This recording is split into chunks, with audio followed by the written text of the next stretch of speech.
बिस्मिल्लाहिर्रहमानिर्रहीम, अस्सलामुअलैकुम, good morning. सुनो पाकिस्तान के साथ मैं हूँ आपकी होस्ट शहरबानो अवान और आज मेरे साथ मौजूद हैं इमरान सनाउल्लाह, बिल्कुल, और राना अजीम जो कि शादी में मशगूल थे। अब उनकी शादी की छुट्टियों का आगाज़ हो चुका है। एक हफ्ता तक इमरान सनाउल्लाह थे, शादी में मसरूफ थे, मशगूल एंड मसरूफ दोनों ही थे क्योंकि शुगल भी काफ़ी लगा उनकी शादी पे, हम भी गए थे बहरहाल और बहुत एंजॉय किया हमने। तो अब इमरान सनाउल्लाह एक हफ्ते तक हमारा साथ देंगे। आप भी इनको देख सकते हैं सुनो पाकिस्तान की स्क्रीन पर एक हफ्ता। इससे पहले भी आप इनको देखते रहे वैसे सुनो न्यूज़ में। तो इमरान, हम आपको वेलकम कहते हैं। थैंक यू सो मच, बहुत शुक्रिया जी। और आज एक तो हफ्ते का पहला दिन है, हाँ, और मौसम दूसरा ये कि मौसम बड़ा कमाल है जी आज। Yes. और आज मेरी खुशी की वजह यही है कि आज इतना खूबसूरत मौसम, जब सुबह आप उठते हैं तो और एक ब्लेसिंग सी नजर आ रही थी, बारिश हो रही है, ठंडी ठंडी हवाएं चल रही हैं और ड्राइव करने का अपना ही मजा था। अपना ही मजा। और वो आप सुबह के टाइम जब उठते हैं और बाहर इतनी ठंडी हवा और इतनी खुशगवार हवा और मौसम होना, तो आपकी सारी थकन जो है वो उतर जाती है। आपको लगता है सोते हुए भी बंदा कभी कभी बाहर गर्मी हो तो आप लगता है यार नहीं मैं थक गया हूँ, ऐसा है। तो ऐसा नहीं है। तो खैर मुझे ऐसे मौसम में बड़ा मज़ा आता है, बंदा वो एक्सरसाइज करे और मेरा दिल करता है बंदा ज़्यादा से ज़्यादा वॉक करे। एक तो वॉक करने का बहुत फ़ायदा है इमरान, आपका वेट लूज हो जाता है और बाकी चीज़ें। ये आप गलतफहमी निकाल दें, वॉक करने से वेट लूज नहीं होता आपका, बल्कि वॉक करने से सिर्फ आप फिजिकली फिट रहते हैं। ये अब नई तहकीक जो है वो सामने आ गई। आमतौर पर ये ख्याल किया जाता है कि वजन कम करने के लिए दौड़ना बेहतरीन और आसान अमल है, लेकिन अगर आप भी वजन कम करने के लिए दौड़ रहे हैं तो आप बिल्कुल गलत कर रहे हैं, क्योंकि वजन इससे कम नहीं होता। ये आप कैसे कह सकते हैं? मैं नहीं मानती, क्योंकि इस हवाले से एक हैरानकुन तहकीक जो है वो सामने आ चुकी है, जिसमें माहिरीन ने ये बताया कि जी दौड़ने से वजन कम नहीं होता, जिसका जो वजन होगा वही रहेगा। और दौड़ने से मजमूई तौर पर इंसान की सेहत जो है वो बेहतर होती है, डिप्रेशन में कमी आती है, ब्लड प्रेशर कम होता है आपका। मुझे नहीं पता इस तहकीक का, लेकिन मैं आपकी ये बात नहीं मानती, मैं डिसएग्री करती हूँ। मैंने अपना 15 kg लूज किया है दौड़ने से। वाकई? यस।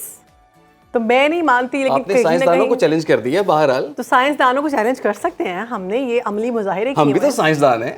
लेकिन मुझे लगता है बात उनकी कहीं ना कहीं सही भी हो सकती है कि शायद मैंने अपनी रूटीन सेट की, मैंने अपने खाने को सेट किया, मैंने पोर्शन कम किया और साथ मैंने दौड़ना शुरू किया। तो ये सारी चीज़ें इफेक्ट हुई मेरी बॉडी पर, उसके बाद मेरा जो वेट है वो कम हो गया। तो खैर हो सकता है कहीं ना कहीं कुछ लोगों के लिए ये तहकीक ठीक हो, लेकिन मेरे लिए तो जनाब ये तहकीक बिल्कुल ठीक नहीं है। तो मौसम की बात कर लेते हैं कि मौसम की बात हमने आगाज़ में की है। एक हफ्ता पहले पेशगोई की गई थी, हमने चीफ मेट्रोलॉजिस्ट को भी लिया था। उन्होंने कहा था कि एक वीक के बाद 4 to 5 डेज का स्पेल आएगा, बारिश होगी। तो ऐसा ही है, जाती सर्दी लौट आई है। मुल्क के शिमाली और बालाई इलाकों में बारिश और बर्फबारी का सिलसिला जारी है।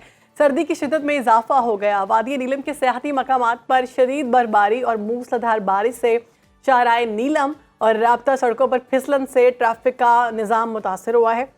और महकमा मौसमियात के मुताबिक मरी में आज भी तूफानी बारिश और बर्फबारी का इम्कान है। 22 फरवरी तक मौसम की सूरत हाल गैर यकीनी रहने का इम्कान जाहिर किया जा रहा है। और सूबाई डिजास्टर मैनेजमेंट अथॉरिटी PDMA का ये कहना है कि मरी में इंतजामी जो है सूरत हाल से निमटने के लिए इंतजामिया बिल्कुल तैयार है। और PDMA के मुताबिक पंजाब, बलूचिस्तान और खैबर पख्तूनख्वा में मतला जुज़वी तौर पर अब्र आलूद रहने के साथ साथ बारिश का भी इम्कान है। तो ये जो अभी मौसम में खुशगवार तब्दीली आई है, इसको 3-4 रोज आप लोग एंजॉय कर सकते हैं। शुमाली इलाका जात का रुख भी कर सकते हैं। उसके बाद तो गर्मी आने वाली है भाई, तो गर्मी आपको फिर अपना आप दिखाएगी। और पाकिस्तान में वैसे भी गर्मी का जो दौरानिया है ज़्यादा होता है सर्दी की निस्बत, लेकिन इस दफ़ा अल्हम्दुलिल्लाह अगर हम कंपैरेटिवली बात करें तो मौसम अच्छा रहा है, सर्दी ज़्यादा रही है। बेशक वो खुश्क सर्दी थी, इसने थोड़ी सी बीमारियों को भी शदीद भी रही है। एग्जैक्टली, शदीद भी रही है। और अभी फरवरी में बारिश हो रही है, मौसम ठंडा हो गया। आज मैं कोट वोट पहन के आई थी घर से, आप भी गालिबन ऐसे ही है। और इस मौसम की वजह से हमने देखा कि बड़े लोगों के गले खराब हो रहे हैं, फ्लू हो रहे हैं, बीमारियां काफ़ी, नमूनिया की बड़ी शिकायत बच्चों में मिल रही है। काफ़ी बच्चों की हलाकत भी अभी तक हो चुकी है। बहरहाल सर्दी को एंजॉय जरूर करें, लेकिन अपना ख्याल भी साथ में रखें। क्योंकि लेकिन अजीम मैंने आपको कह दिया, सॉरी इमरान, अजीम क्या क्या आदत पड़ गई है। इमरान मैं आपको यहाँ होगा ऐसा तो होगा लेकिन मैं आपको ना यहाँ पर रोकना चाहूँगी। हमारे जो देखने वाले हैं ना वो रोज़ इंतज़ार करते हैं कि आखिर कल एक तस्वीर दिखाई गई थी, हम अपने सेगमेंट के बारे में बताते हैं, गेस द पिक्चर। वो कहते हैं कल तस्वीर दिखाई गई थी किसी के बचपन की, सेलिब्रिटीज़ के। तो हमने जवाब दिया था, पता नहीं वो जवाब ठीक था नहीं था, हमारा नाम लकी ड्रॉ में आया नहीं आया।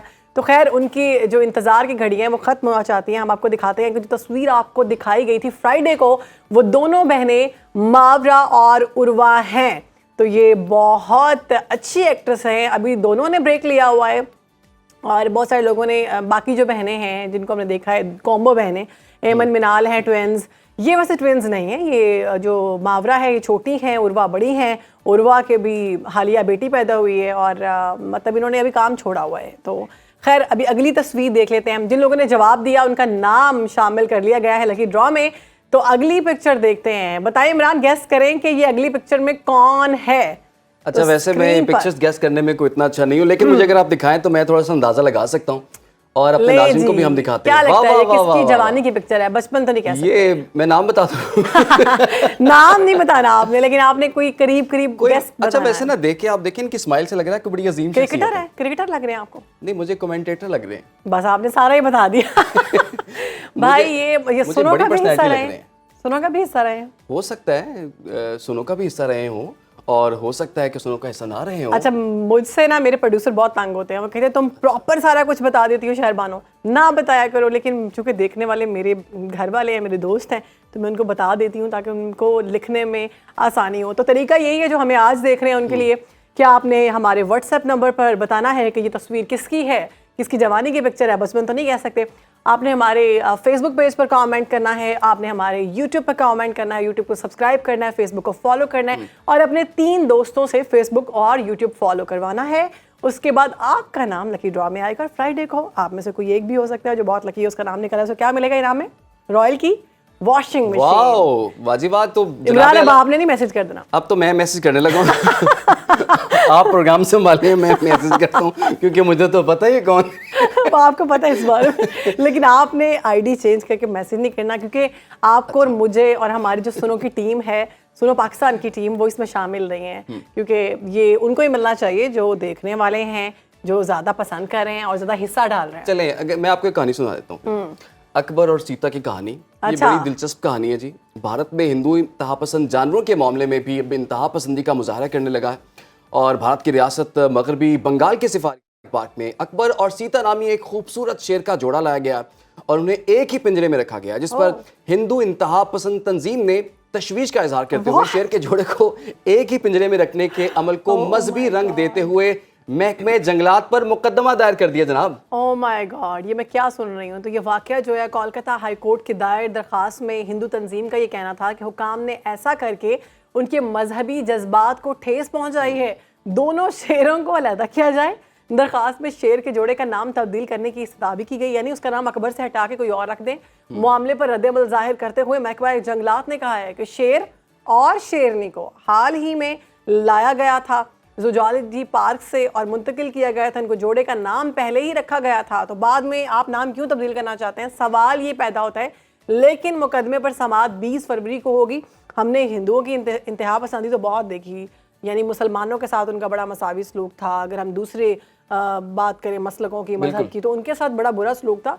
अब जानवरों में भी ये चीजें देखना शुरू हो गए हैं। खैर, मजहबी फैक्टर जानवरों में भी लिया है वो। हद हो अब बेसिकली मुझे जो लगता है ना कि वो नाम की वजह से थोड़े से उनको प्रॉब्लम हो रहा है। अकबर आपको पता है मुगल बादशाह रहे हैं और सीता जो है वो उसका बड़ा एहतराम किया जाता है। अच्छा, नाम भी उनके पार्क नहीं रखा है, जो जानवरों का वो पार्क है उन्हीं ने रखा है, इंतजामिया ने रखा है। अकबर और सीता, उनके साथ रहने में इनको क्या प्रॉब्लम है, ये समझ से बालातर है। पाकिस्तान से कबूतर चला जाए तो उनको हजम नहीं होता, पाकिस्तान से गुब्बारा चला जाए तो उनको हजम नहीं होता, तो मुसलमानों का नाम उनको कहाँ पर हजम होगा? मुसलमानों के साथ इतना बुरा सलूक किया जाता है और जानवरों को इवन जब ज़िबा किया जाता है कुर्बानी के नाम पर, तो वो तब भी वहाँ के लोगों को निशाना बनाते हैं इबरतनाक, ताकि कोई भी जानवर को कुर्बान ना करे। तो ये मसले तो उनके साथ हैं। अच्छा, वैसे ऐसी देखा है कि भारत जो है ना पूरी दुनिया में अपना मजाक बना रहा है। एग्जैक्टली, क्योंकि बात बनती नहीं है। क्योंकि ठीक है, अकलियतों पे तो आप मतलब उन पे जुल्म कर रहे हैं, उनके लिए जमीन तंग कर रहे हैं, लेकिन जानवरों के साथ ऐसा सलूक जो है वो मुझे समझ नहीं आता। इमरान, ये तो होगी भारत के बाद। अब कुछ अपने मुल्क पर नजर डाल लेते हैं। मुल्क में भी अगर सूरत हाल देखें तो कोई खास अच्छी नजर नहीं आ रही है, जानी कैफियत पाई जा रही है। हर शख्स परेशान है। मौजूदा सियासी सूरत हाल पर कौमी क्रिकेट टीम के साबिक कप्तान शाहिद आफरीदी का एक बयान सामने आया है। और वैसे तो वो सियासी सूरत हाल में बहुत कम बोलते हैं, पीछे ही रहते हैं, मगर सियासी दर्जा हरारत देखते हुए वो भी मंजर आम पर आ गए हैं और मैदान में आते हुए उन्होंने बयान दिया है कि समाजी राब्ते की जो वेबसाइट है एक्स, उस पर उन्होंने एक ट्वीट किए और उन्होंने हाथ जोड़े हैं सियासतदानों के सामने कि अल्लाह का वास्ता है, मुल्क का सोचें, मुल्क पाकिस्तान का सोचें, खुदारा आप अपने आने वाली नस्लों का सोचें, कुछ करें, एक हो जाएं।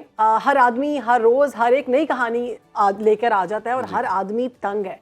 और उन्होंने कहा है कि बड़ी मेहरबानी है आपसे सियासतदानों से कि आप मुल्क का सोचें और अपने आने वाले बच्चों के फ्यूचर का सोचें। सियासतदानों के आगे वो हाथ जोड़ के कह रहे हैं। बिल्कुल, ये देखें ना, पूरी दुनिया में हम देख रहे हैं पाकिस्तान का मजाक तमाशा बन रहा है और हर रोज पाकिस्तान में एक नया क्राइसिस हमें उभरता हुआ दिखाई दे रहा है। और ऐसे में जो सेलिब्रिटीज हैं, जो आम शख्सियात हैं, जो ओपिनियन लीडर्स हैं, उनका बड़ा ये अहम रोल है कि सबको इकट्ठा करें, क्योंकि हम इकट्ठे होंगे तभी मुल्क को तरक्की दे सकते हैं, तभी मुल्क को संभाला जा सकता है। और किसी एक बंदे की, किसी एक इदारे की, किसी एक पार्टी का ये काम नहीं है, बल्कि एक इंडिविजुअल का काम है कि वो आगे बढ़े, दूसरों को साथ मिलाए, अपने हिस्से का काम जो है इस मुल्क की तरक्की के लिए करे। और क्यों ना करे, ये मुल्क हमारा है, ये मुल्क है तो हम हैं। तो बहरहाल हमारी दरखास्त तमाम स्टेक होल्डर से भी यही दरखास्त है कि जी एक जो टेबल है उसको शेयर करें, एक पेज पे आ जाएं, इस मुल्क के लिए आ जाएं, कम से कम नेशनल इंटरेस्ट के लिए तो आप एक टेबल जो है वो शेयर कर सकते हैं। बिल्कुल, इस मुल्क का सोचें, पाकिस्तान का सोचें, पाकिस्तान का सोचें, पाकिस्तान का सोचें। यहीं पर मैं एंड करूंगी कि पाकिस्तान का सोचें। तो अजीम आगे, अजीम क्यों मैं कह रही हूँ आपके, Imran, I am so sorry, आप मुझे इमरान आगे बढ़ते हैं और बात करते हैं कुछ डांस की। वाह तो वाह, आपने कुकुड़ी डांस देखा होगा। अब आपने मेरे इंटरेस्ट की बात की अब यहाँ पे। अच्छा, आप एक बड़ा जबरदस्त डांस जो है हमारी नजर से गुजरा है और यकीनन आप लोगों की नजर से भी गुजरा होगा। और वो एक आप इसे कह धमाके कह सकते हैं आप तो हम दिखाते भी हैं, पहले ऐसे करते हैं, आप इनको दिखा देते हैं, शायद आप करके दिखाने लगे हैं। नहीं, ये कोई आम बंदा कर नहीं सकता और एक आम बंदा करने को रिस्क नहीं ले सकता। जी दिखाई जी। ओह माय गॉड, मुझे लगता है इनको कोई दौरा पड़ा हुआ है भाई साहब को, ये कोई फिट्स तो नहीं पड़ रहे इनको, ये डांस तो कहीं से नहीं लग रहा है। अच्छा, ये तो डांस देख के ना पूरी दुनिया के साइंसदान परेशान हो गए हैं कौन सी बीमारी है। डांस है क्योंकि आपने कथक देखा होगा, क्लासिकल डांस देखा होगा। नहीं, फिर तो कोरियोग्राफर परेशान हुए ना कि हम कहाँ बैठे हुए। ये तो है वो जिसे कहते हैं ना, पहले कुकड़ी डांस तो दिखाया था हमने पहले, लेकिन ये कुर्सी डांस है, लेकिन कुर्सी पे बैठ के नहीं है, कुर्सी का इस्तेमाल किया जा रहा है। लेकिन don't try this at home, क्योंकि आपको इससे नुकसान भी पहुंच सकता है और आपको चोट भी आ सकती है। बहरहाल ये बचे ऐसा काम करने से पहले आप जो है ना थोड़ा सोचें। हम प्रोग्राम में आगे बढ़ते हैं जी और अब बात कर लेते हैं मुल्क की सियासी सूरत हाल की। जैसे डांस देख के हमने देखा ना कि जानी सूरत हाल है, कुछ ऐसी सूरत हाल हमारे सियासत की भी है। इलेक्शन के बाद की वो तो 11 दिन हो गए हैं अब इलेक्शंस को हुए। मुल्क में एक हिजानी कैफियत इस वक्त पाई जाती है। इंतखाबी नताइज पर तनाज़ा हर गुजरते दिन के साथ अब शिद्दत इख्तियार करता जा रहा है। ये वाहिद इलेक्शन है कि जिसमें जीतने वाली और हारने वाली तमाम सियासी जमातें धांधली के इल्ज़ामात लगा रही हैं, जिनमें से मुतादिद जमातें मुल्क गिर एहतजाज की तैयारी कर रही हैं। दूसरी जानिब नून लीग इत्तेहादी हुकूमत के सेटअप को हतमी शक्ल देने में अभी तक नाकाम दिखाई देती है। बिल्कुल, इसी हवाले से नून लीग और पीपल्स पार्टी के दरमियान होने वाले मुज़ाकरात बेनतीजा साबित हुए। आज भी दोनों जमातों के दरमियान अहम मुशावरत होने जा रही है। वफाक में हुकूमत साजी के मामले पर अभी तक कुछ भी तय नहीं हुआ और रुकावट क्या है, डेडलॉक कहाँ पर है और पावर शेयरिंग फार्मूला क्या होगा, इस पर बात करने के लिए हमें ज्वाइन किया है नून लीग के रहनुमा है राना एहसान अफजल साहब। बहुत शुक्रिया, आपने वक्त दिया। सर सबसे पहले बताइएगा कि इलेक्शन को 11 रोज गुजर गए हैं, वफाक में हुकूमत साजी का मामला अभी तक तय नहीं पाया, क्या वजह है, रुकावट है क्या, डेडलॉक कहाँ पर है? कि जो मुल्क जिस नगर पे खड़ा है माशी और सिक्योरिटी के हिसाब से, कि ये जिम्मेदारी हम लेते हैं क्योंकि हमारी सबसे ज़्यादा जो है सिंगल लार्जेस्ट पार्टी आई है। लेकिन क्योंकि हम एक लीडिंग पार्टनर हैं और जो बाकी जो जमातें हैं वो बैक फुट पे रहना चाहती हैं, तो ये वर्केबल नहीं है। ये मुमकिन नहीं है कि आप आईनी ओहदे संभालें और हुकूमत के जो मुश्किल फैसले हैं वो हम लें और फिर आप पंजाब में भी हिस्सा लें। ये ऐसे हो नहीं सकता कि आप बैक सीट पे बैठ के एंजॉय करें और मुश्किल फैसले जो हैं वो एक लीडिंग पार्टनर करें। देखें, ये इसकी जिम्मेदारी सबको लेनी होगी। अगर ये जिम्मेदारी सब लेने के लिए तैयार होंगे तो तभी हम इसको जो है वो चला सकेंगे।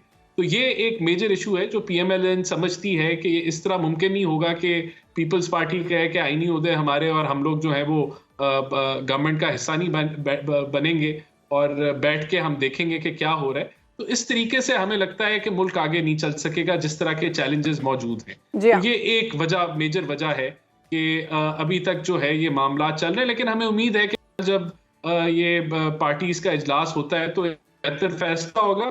बाकी शहबाज शरीफ साहब ने तो पहले भी कहा था कि अगर इंडिपेंडेंस बनाना चाहते हैं हुकूमत तो उनको कोई रुकावट हमारी तरफ से नहीं। लेकिन राना साहब, मुस्लिम लीग नून और पीपल्स पार्टी की कमेटियों के दरमियान राब्ते तो जारी हैं, आज भी अहम मुशावरत होने जा रही है। अब तक पाकिस्तान पीपल्स पार्टी के साथ मामलात आपके कहाँ तक पहुंचे हैं और पावर शेयरिंग फार्मूला आपका क्या होगा? बज़ाहिर तो इस तरह का तासुर दिया जा रहा है कि हम वजारतें नहीं लेना चाहते, लेकिन बहुत सारे आईनी उहदों की डिमांड है। पंजाब में बहुत सारी डिमांड्स हैं। तो हम समझते हैं कि इस तरीके से मामला आगे नहीं बढ़ेंगे। यही इन्हीं इश्यूज के ऊपर डिस्कशन चल रही है कि फार्मूला क्या होगा। तो हमने तो उनको दावत दी है कि वो हुकूमत का हिस्सा बने, कैबिनेट का हिस्सा बने और हर जो जमात है वो भार उठाए, हुकूमत के और जो फैसले होने वाले हैं आगे उनका भार उठाए। क्योंकि देखें, बात यह है कि कोई भी जमात, हमारी जमात मिसाल के तौर पे, अगर हम ठीक। अकेले आगे बढ़ते हैं तो वैसे भी अगर कोई बिल भी पास करना हो असेंबली में तो वो हम अपने कोलिशन पार्टनर्स की सपोर्ट के बगैर नहीं कर सकते। बजट पास करना कोलिशन पार्टनर की सपोर्ट के बगैर नहीं कर सकते। तो अगर हम हुकूमत चला भी रहे हैं तो उनका हिस्सा बनना जो है वो हम समझते हैं लाजिम है पीपल्स पार्टी और एमक्यूएम का, ताकि मामलात स्मूथली चलें। इस तरीके से मामलात बिल्कुल स्मूथली नहीं कोशिश तो यही की जा रही है कि मामला स्मूथली चलें। तो राना साहब, आईनी ओहदों की बात करें, अगर हम पीपल्स पार्टी दो टोक डिमांड यही कर रही है कि आईनी ओहदे मिलेंगे तो हुकूमत में बैठेंगे, क्या नून लीग सदर, स्पीकरशिप, गवर्नर, ये तमाम ओहदे, तमाम आईनी ओहदे पीपल्स पार्टी को देने के लिए तैयार है? और अगर है तो आप नहीं समझते कि ये ब्लैक मेलिंग है? ब्लैकमेलिंग का तो इसको लफ्ज नहीं दूंगा, लेकिन ये जरूर है कि जमात का जितना वोट बैंक अवाम ने उनको दिया है उससे बढ़ के वो निगोशिएट करना चाह रहे हैं। लेकिन हमारी कोई जिद नहीं है हुकूमत चलाने। हम समझते हैं कि अगर हुकूमत फाल होगी, अगर कोलिशन पार्टनर्स अपनी जिम्मेदारी उठाएंगे, अगर मिलजुल के सारे फैसले हो सकते हैं तो तब हम इस कोलिशन को लीड करेंगे। वरना हमारी कोई जिद नहीं है। हमारे पास मेजॉरिटी पंजाब में है, हम उधर फोकस कर सकते हैं और हम एक सपोर्टिव रोल अदा कर सकते हैं। तो ये अभी बातचीत चल रही है, देखें कहाँ। लेकिन राना साहब, इतलात ये भी है ना कि नून लीग पीपल्स पार्टी के बगैर विफाक में हुकूमत संभालने के लिए तैयार नहीं है। अगर पीपल्स पार्टी हुकूमत में नहीं बैठी तो फिर नून लीग की हिकमत अमली क्या होगी? देखिए, हमारी तो कोई जिद नहीं है हुकूमत लेना, हमें कोई शौक नहीं है हुकूमत लेने का।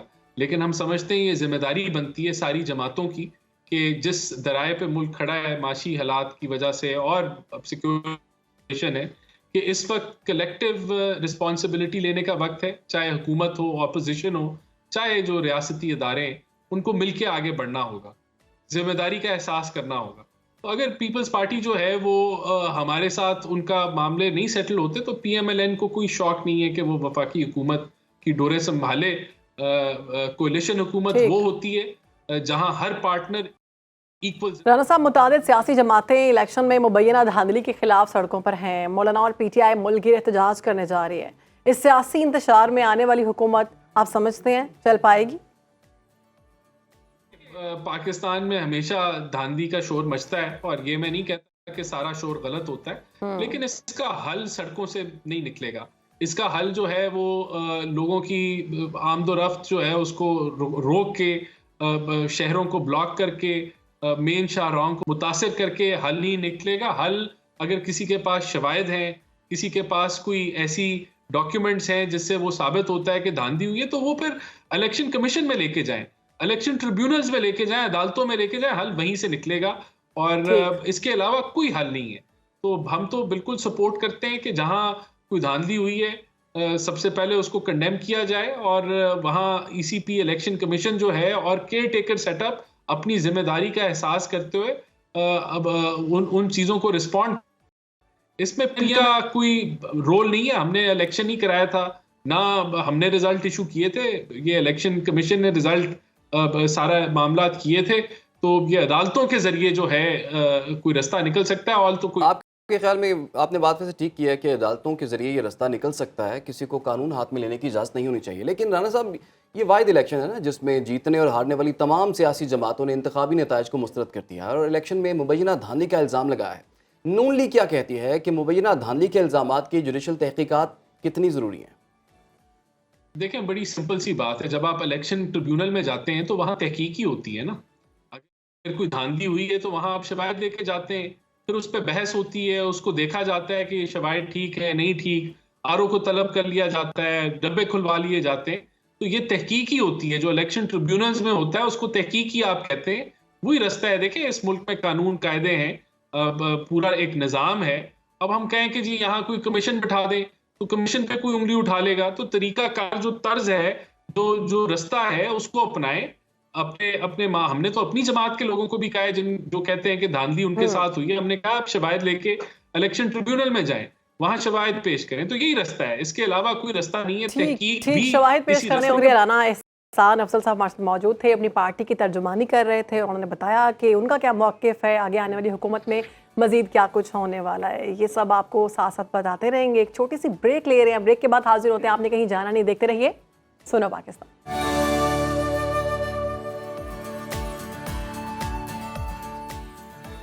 Welcome back. मौजूदा सियासी हालात के तनाजुर में मुस्तकबिल का जायजा लिया जाएगा तो हालात कुछ बेहतर मालूम नहीं होते। हम उम्मीद है कि इस हफ्ते सियासी मंजरनामे की सूरत हाल कुछ वाज़ेह हो जाएगी। नून लीग और पीपल्स पार्टी के दरमियान मामला तय पाते दिखाई दे रहे हैं। आने वाले दिनों में सियासी मंजरनामा क्या सूरत इख्तियार करने जा रहा है, जानेंगे। सीनियर तज्ज़ियाकार अदनान आदिल साहब हमारे साथ मौजूद स्टूडियोज़ में।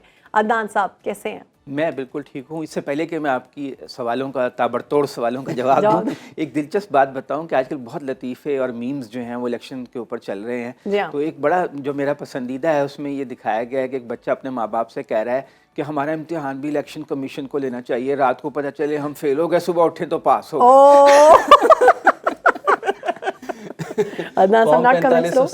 मजाक की बात है, मजाक की बात है। आजकल आपको पता है लोगों का हिस्से मजाक बहुत अच्छा है पाकिस्तान के। अदनान साहब नताइज आ ही नहीं रहे। हाँ, वो इसका ना नहीं, वो तो कह रहा है रात को फेल हो गए थे, सुबह पास हो गए। ऐसा इलेक्शन कमीशन हमारा इम्तिहान दे। अदनान साहब ये बताइए सर, ये क्या सियासी मंजरनामा आप देख रहे हैं? नून लीग और पीपल्स पार्टी जो कि रोज लगता है कि शायद मामला तय हो जाएंगे, रोज लगता है शायद मामला तय ना हो, तो आपको लगता है दोनों जमातें वाकई मिलकर हुकूमत बना लेंगी? और देर किस चीज़ की? अब बना तो लेंगी क्योंकि ये ज़बरदस्ती की शादी हो रही है, क्योंकि दोनों के पास अक्सरियत नहीं है और दोनों के आपस में मिले बगैर हुकूमत बन नहीं सकती। यानी ना पीपल्स या इसको लव मैरिज बोलेंगे? नहीं, ये अरेंज्ड फोर्स्ड अरेंज्ड मैरिज। वहाँ पे होने के लपड़ पाएगा नहीं थे। शादी चल भी तो जाती है, बल्कि ज्यादा चल जाती है। सक्सेस रेट हाँ, क्या पता चल जाए माँ बाप के प्रेशर में। समझौते की शादी, समझौते की या जबरी जो भी है। बस पीपल्स पार्टी वाले रिलेक्टेंट हैं, बिलावल ख़ास तौर से वो अड़े हुए हैं, वो नहीं चाहते। लेकिन ये कि जरदारी साहब प्रीवेल करते हैं, जरदारी साहब की ज़्यादा चलती है। तो 4 दौर हो चुके हैं मुज़ाकरात के, 5वां दौर होने वाला है। अब शायद वो कह रहे हैं कि जरदारी साहब आप सदर भी बन जाएं, स्पीकर का ओहदा भी ले लें, लेकिन देखें ये काम कर लें। और उधर नून लीग जो है वो भी रिलेक्टेंट है। वो पहले ख्वाजा साद रफ़ीक कह रहे थे कि हमें हुकूमत बनाने का शौक़ नहीं, PTI वाले बना लें। लेकिन PTI के पास भी मौजूदा जो नंबर्स हैं, जिस तरह के अक्सरियत नहीं है, पता नहीं ये हतमी नंबर्स हैं कि नहीं। आज सुप्रीम कोर्ट जो है वो उस पर एक्शन, उन्होंने नोटिस लिया हुआ है, समाअत होगी कि इलेक्शन कलअदम करार दिए जाएं। अब देखते हैं कि किस हद तक सुप्रीम कोर्ट जाती है। क्या मतलब है कि अब तक तो सुप्रीम कोर्ट के जो फैसले आए हैं वो कोई ऐसे नहीं हैं जिनसे PTI को फ़ायदा हुआ हो। लेकिन ये कि बहरहाल अगर इलेक्शन की जो शफाफियत पे सवाल उठे हैं, कमिश्नर पिंडी ने जो बातें की हैं, उस पर अगर सुप्रीम कोर्ट कोई ऐसा कमीशन बना देती है, बड़ा बेंच बना देती है जो इसकी तहकीकात करे और नंबर ऊपर नीचे हो जाते हैं, तो फिर ये जो जबरी शादी सी एक तरह से हो रही है, ये भी शायद ना हो सके। इलेक्शंस नहीं, चांस तो कुछ भी हो, इम्कान तो किसी भी, लेकिन ज़्यादा इम्कान तो यही है कि जो हल्के मुतनाज़े हैं, जहाँ पे मुस्तरद वोटों की तादाद ज़्यादा है जीत हार के मार्जिन से कम वहाँ पर तो दोबारा काउंटिंग होनी चाहिए। और वो जो हल्के जो बहुत ही ज़्यादा मुतनाज़े हैं, अभी अजीब अजीब तरह की खबरें आ रही हैं। कमिश्नर पिंडी की जो प्रेस का इतराफ़ है जो उन्होंने किया एक तरह से, और फिर लाहौर में एक प्रिंटिंग प्रेस के हवाले से कुछ र्यूमर्स और वीडियोस जो हैं वो सोशल मीडिया पे चल रही हैं। तो सोशल मीडिया पे भी इसी तरह से कुछ पाबंदियाँ सी इस वक्त है, एक्स नहीं चल रहा है। तो इससे सूरत हाल में बेयकीनी सी तो है। अब देखना ये है कि पीपल्स पार्टी और नून लीग किस हद तक एक दूसरे से कंप्रोमाइज़ करते हैं। अभी ये भी नहीं पता कि वज़ीर आज़म शहबाज शरीफ बनेंगे या कोई और बनेगा नून लीग से, या पीपल्स पार्टी में कह रहे हैं कि आप बिलावल ना बने, कोई और बन जाए। लेकिन बिलावल ने कहा मैंने ये फार्मूला मुस्तरद कर दिया। और मैं सदर जो है अपने वालिद साहब को बनता हुआ देख रहा हूं। और कल जो उन्होंने ठट्ठा में खिताब किया है उसमें उन्होंने कहा है कि सदर के लिए उम्मीदवार मुंतखब हैं आसिफ अली ज़रदारी साहब, और सिंध में हम हुकूमत बनाने जा रहे हैं। और साथ ही उन्होंने मौलाना और पीर पगारा को तनकीद का निशाना बनाया। ये भी मुश्किल होगा ना, देना चाह रहे हैं। मुश्किल होगा ना सदर बनना भी, क्योंकि सदर बनने के लिए जो इलेक्टोरल कॉलेज होता है, जो लोग वोट डालते हैं, उसमें सूबाई असम्बलियाँ भी होती हैं। और जो KP की असम्बली है वो तो तकरीबन 80-90% PTI के पास है। वहाँ से सदर जरदारी को कैसे वोट मिलेंगे? पंजाब में PTI की बहुत बड़ी अक्सरियत है, उन्होंने सुन्नी इत्तेहाद कौंसिल को ज्वाइन कर लिया है। अब ये भी देखना होगा, ये भी इम्पॉर्टेंट बात है, क्या इलेक्शन कमीशन जो है मखसूस सीटें जो औरतों की हैं 60 कौमी असम्बली में और 10 माइनॉरिटीज़ की, उसमें पीटीआई के जो लोग सुन्नी इत्तेहाद कौंसिल में जा रहे हैं उनको शेयर देते हैं कि नहीं देते, क्योंकि उनके शेयर देने से उनका नंबर खासा बढ़ जाएगा। अगर उनको शेयर नहीं मिलता मखसूस सीटों से तो फिर गेम कुछ और होगी। अच्छा, वैसे बातें हो रही हैं कि मौलाना साहब और पीटीआई के अंदर इत्तेहाद हो रहा है, लेकिन मौलाना साहब एक इंटरव्यू दे रहे हैं, उसमें कहते हैं कि हमारे दरमियान और पीटीआई के दरमियान एक पहाड़ हाइल है, पहाड़ ये हो ही नहीं सकता। हाँ, जाहिर है एहतजाज में तो इकट्ठे हो सकते हैं, हुकूमत बनाने में शायद वो इकट्ठे ना हो सकें। अच्छा सर, ये बताइए, ये जो इस पॉलिटिकल क्राइसिस हमें नज़र आ रहा है, ये किसको सूट करता है? किसी को भी सूट नहीं करता, न रियासत को, न आवाम को, न सियासतदानों को। इस बदअमनी बेयकीनी की वजह से पाकिस्तान की मईशत जो है बहुत शदीद मुतासिर हो रही है। आपको पता है इस वक्त महंगाई बहुत ज़्यादा है। अभी मैं कल स्टोर पे चीज़ें ख़रीद रहा था तो मुझसे आगे जो खातून थी, उन्होंने जब उनका बिल बना तो उन्होंने कहा तो बिल बहुत ज़्यादा है। उन्होंने आधा सामान निकलवा दिया और जो सामान निकलवाया उसमें खाने के तेल की शीशी भी शामिल थी। आप ये अंदाज़ा हो, मिडिल क्लास की खातून लग रही थी, कहीं थी जितना सामान मैं ख़रीदती थी उसकी कीमत दुगनी हो गई है। तो अब ये जो महंगाई है, बिजली के बिल और गैस के बिल इतने ज़्यादा लोगों के आए हैं कि उनके कड़ाके निकल गए हैं और 67% बढ़ा दिए इन्होंने, ऊपर से फिर मजीद बढ़ गए हैं। तो अभी IMF का प्रोग्राम ख़त्म हो रहा है, नए प्रोग्राम में जाना है। नया प्रोग्राम IMF से जब तक नहीं मिलेगा, जब तक मुल्क में सियासी इस्तेहकाम ना हो और तमाम जो सियासी जमातें हैं उस पर इतफाक़ ना करें। जैसे पिछली बार उन्होंने PTI चेयरमैन से भी बात की थी और उसको अदनान साहब जाते जाते ये बता दें, जमात इस्लामी ने इंतखाबात पर मुबैना धांधली पर 25 फरवरी को बड़ा इजलास बुलाया, समझते हैं इजलास जो है नतीजा खैज होगा? जमात इस्लामी एक छोटी जमात है लेकिन वो एहतजाज तो कर सकती है और उससे एक मुल्क में एक फ़ज़ा तो बन सकती है। इस वक्त 3 सूबों में एहतजाज हो रहा है, बलूचिस्तान, सिंध में बहुत बड़ा एहतजाज हुआ है जो उससे पहले कभी नहीं हुआ था। कोई नतीजा खेज चीज़ सामने आएगी? एक दबाव में तो है रियासती इदारे, ख़ास तौर से इलेक्शन कमीशन और कोर्ट्स के, वो जो धांधली की तहकीकात गैर जानिबदाराना करें और अगर वो उन तहकीकात के नतीजे में सीट नंबर्स ऊपर नीचे होता है तो फिर तो सियासी मंजरनामा ही बदल जाएगा। ठीक है, सियासी मंजरनामा बदल जाएगा। बहुत शुक्रिया अदनान साहब, हमारे साथ मौजूद थे और सियासी सूरत कर रहे थे। एक ब्रेक ले रहे हैं, उसके बाद हाजिर होते हैं।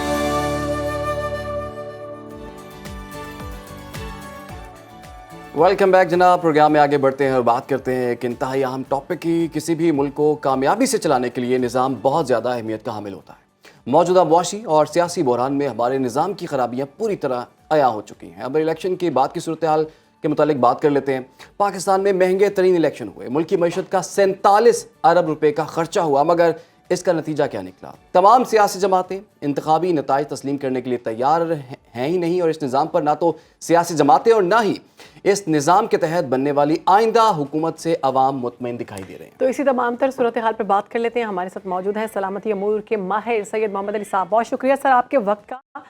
सर, खुदा करके इलेक्शन हो गए हैं, अवामी नुमाइंदे ही इस निज़ाम पर सवालात उठा रहे हैं, अदम एतमाद का इजहार किया जा रहा है। क्या मौजूदा पार्लिमानी निज़ाम को कामयाबी के साथ चलता हुआ देख रहे हैं हम? ऐसा मुमकिन है?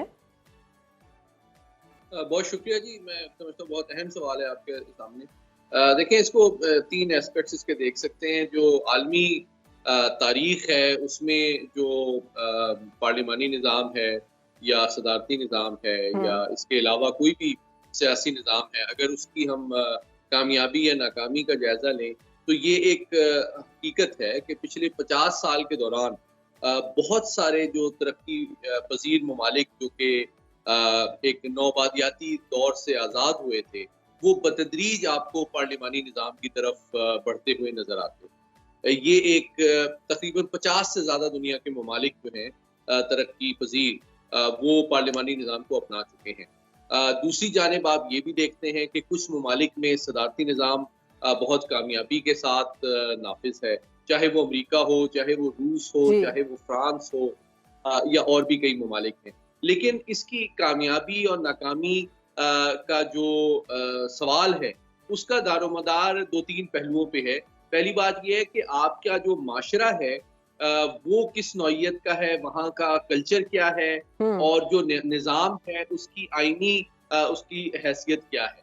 पाकिस्तान चूंकि आईनी तौर पे एक पार्लिमानी निज़ाम के ऊपर मुनहसर है, तो पूरी सियासी जो पाकिस्तान का निज़ाम है, तमाम जो डिस्ट्रीब्यूशन ऑफ पावर है और जो जिम्मेदारियों का तयन है तमाम इदारों के दरमियान, वो भी पार्लिमानी निज़ाम के तहत ही है। एक तो ये पहलू है। दूसरा पहलू ये है कि चूंकि पाकिस्तान का समाजी माशरती और जो निज़ाम है उसमें भी बहुत ज़्यादा तनव्वुर पाया जाता है, तो डिफरेंट पॉलिटिकल पार्टीज जो हैं, चाहे वो छोटी हों या बड़ी हों, वो मुख्तलिफ सोच, अंदाज़े फ़िक्र और कम्युनिटीज़ की जो तवक्कुआत हैं उनकी नुमाइंदगी भी करती है। इसीलिए हमारे यहाँ जो सियासी निज़ाम है वो इतना कॉम्प्लेक्स, पेचीदा और किसी हद तक दिलचस्प भी है। सैयद मोहम्मद अली साहब, लेकिन आपने मैं सिस्टम की बात की है आपने, तो आपको क्या लगता है कि जो मौजूदा सिस्टम है पाकिस्तान का, इसमें रहते हुए अवामी और मुल्की मसाइल आपके ख्याल में हल हो सकते हैं? देखिए, पहली बात यह है कि मैं ये समझता हूँ कि अभी जो सिचुएशन को हम फेस कर रहे हैं उसमें जो बड़ी पार्टीज हैं वो यकीनन उनको इस बात का यानी कि एहतमाल है कि चूंकि इंटरनेशनल कमिटमेंट्स भी बहुत ज़्यादा हैं और अवाम की तवक्कुआत भी बहुत ज़्यादा हैं, महंगाई और जो दीगर मसाइल हैं वो भी बहुत ज़्यादा हैं, तो इस वजह से शायद अगर इस वक्त हम इक़्तिदार लेंगे तो इसकी सियासी कीमत उनको ज़्यादा चुकानी पड़ेगी, इसमें कोई दो राय नहीं है। लेकिन दूसरी जानिब अगर एक सियासी बहरान जो है वो चलता है और बरवक्त अंदाज में अगले चंद दिनों के अंदर एक पार्लिमानी हुकूमत वजूद में नहीं आती जो कि आलमी तवक्कुआत, IMF के साथ मुज़ाकरात और दाखिली सतह पे गवर्नेंस के निज़ाम को बरवक्त और भरपूर अंदाज में उसकी जिम्मेदारी संभाल सके, तो मैं समझता हूँ पाकिस्तान इस किस्म के किसी सियासी बहरान का मुतहम्मिल नहीं हो सकता। और जो दूसरा पहलू है आपके सवाल का कि क्या हमें किसी और निज़ाम को कंसिडर करना चाहिए, तो डेफिनेटली उस पर बहस होती रही है पहले भी, लेकिन फौरी तौर पे एक निज़ाम को तब्दील करना सियासी, आईनी, कानूनी और समाजी तौर पे मैं समझता हूँ एक हकीकत पसंदाना तवक्को नहीं है। ठीक है मोहम्मद अली साहब, निज़ाम की बात कर रहे हैं हम, तो 76 साल से पाकिस्तान में पार्लिमानी निज़ाम ही ज़्यादा, अब बात करें तो नाफिज हुआ है। हालात बद से बदतर होते हुए दिखाई दे रहे हैं। क्या समझते हैं, निज़ाम में मसला है या चलाने वालों में मसला? मैं समझता हूँ इन दोनों में भी है कुछ चैलेंजेस, और तीसरा मामला जो है ना, देखें वो मैं समझता हूँ हमारे अंदाज़े फ़िक्र और माशरत का भी है, क्योंकि असल में जो जमहूरियत की कामयाबी होती है वो आपके लीडर्स की मकबूलियत या आपके नारे या बयानिए की अट्रैक्टिवनेस होने से ज्यादा गवर्नेंस के ऊपर होती है, और आपके जो वोटर हैं क्या वो अपने नुमाइंदों को अकाउंटेबल ठहरा सकते हैं, उनकी यानी कि अगर वो अपने वादों पे और बयानिए पे अमल नहीं करते तो क्या वो उनको रिजेक्ट कर सकते हैं। मैं समझता हूँ ये जमहूरियत की कामयाबी के लिए ज्यादा जरूरी है कि हमारे जो नुमाइंदे हैं वो अवाम के सामने कितने जवाबदेह हैं। अगर हम सिर्फ पॉपुलैरिटी पे और बयानिए के ऊपर सियासत करेंगे और जो ज़मीनी हक़ाइक़ हैं, जो अवाम की ख्वाहिशात और तवक्कुआत और मसाइल हैं और जो गवर्नेंस के चैलेंजेस हैं उनको इग्नोर करेंगे या उनको हल करने से पहलू तही करेंगे, तो मैं समझता हूँ कि ये चीज़ जमहूरियत के तसलसल के लिए क्या बहसियत कौम, मोहम्मद अली साहब, हमें बतौर एक कौम इस सारे फैसले पर सोचना नहीं होगा, कोई बड़ा फैसला करना होगा? आखिर कब तक हम ये मामला सारे हालात पर डालते रहेंगे, हुकूमतों पर डालते रहेंगे, निज़ाम पर डालते रहेंगे, तो कभी हम बैरूनी ताकतों को सारी चीज़ों का जिम्मेदार ठहराते हैं? देखिए, मैं समझता हूँ कि अगर एक निज़ाम अवाम की तवक्कुआत और ख्वाहिशात पे पूरा नहीं उतर रहा तो यकीनन उसमें इम्प्रूवमेंट की गुंजाइश होती है। देखिए, या तो आप सियासी निज़ाम को इवॉल्व करते हैं या फिर आप रेवोल्यूशन की तरफ जाते हैं। अगर रेवोल्यूशन का जो असर है वो निज़ाम के ऊपर कोई मुस्बत नहीं पड़ता, और ये भी कोई गारंटी नहीं है कि आप उसके जो असरात हैं उसको मैनेज और कंट्रोल कर सकें और वो इंटरनेशनली भी एक्सेप्टेबल हो, तो मैं समझता हूँ कि एवोल्यूशन की सियासत एक जिम्मेदार, मोहतात अंदाज में आगे बढ़ानी चाहिए, अपनी गलतियों का तदारुक करना चाहिए, जिम्मेदारी का मुजाहरा करना चाहिए। ये बड़ा आम नुक्ता आपने उठाया कि अपनी गलतियों का तदारुक करना चाहिए। बहुत शुक्रिया आपका सैयद मोहम्मद अली साहब हमारे साथ मौजूद थे। हम बात की है कि इतने साल से ये प्रोसेस चल रहा है, ये सिस्टम चल रहा है, लेकिन वो डिलीवर उस तरह से नहीं कर पा रहा, लोगों की मुश्किलात हल नहीं हो पा रही। अवाम का मसला क्या है? उसको महंगाई कम होनी चाहिए, सेहत की सहूलियात होनी चाहिए, जॉब की अपॉर्चुनिटीज मिलनी चाहिए, इस तरह से दीगर मसाइल, मईशत बेहतर होनी चाहिए, लेकिन हुकूमतें आती हैं, हुकूमतें जाती हैं, ये मसले हल नहीं होते। एक छोटी सी ब्रेक के बाद हाजिर होते हैं।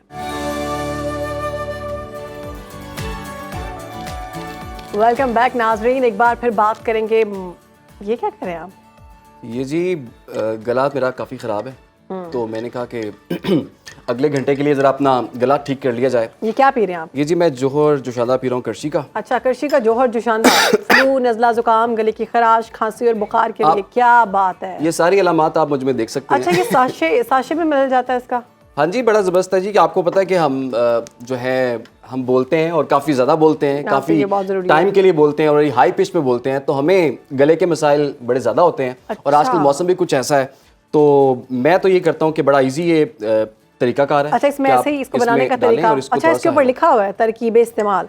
एक साशे 1 कप गर्म पानी या चाय में मिलाकर आहिस्ता आहिस्ता पिएं। आपके लिए मंगवाया मैंने। दिन में 3 मरतबा या मॉलिश किए, मैंने ले लिया हुआ है। मैं खाली पकड़ाने लगा। अच्छा, मैं इसको इस्तेमाल कर लूँ? जी जी प्लीज़ करें आप इसको। अच्छा, ये मौसम वाकई आजकल गला जो है, अच्छा वाह, इसकी फ्रेग्रेंस भी बहुत अच्छी है।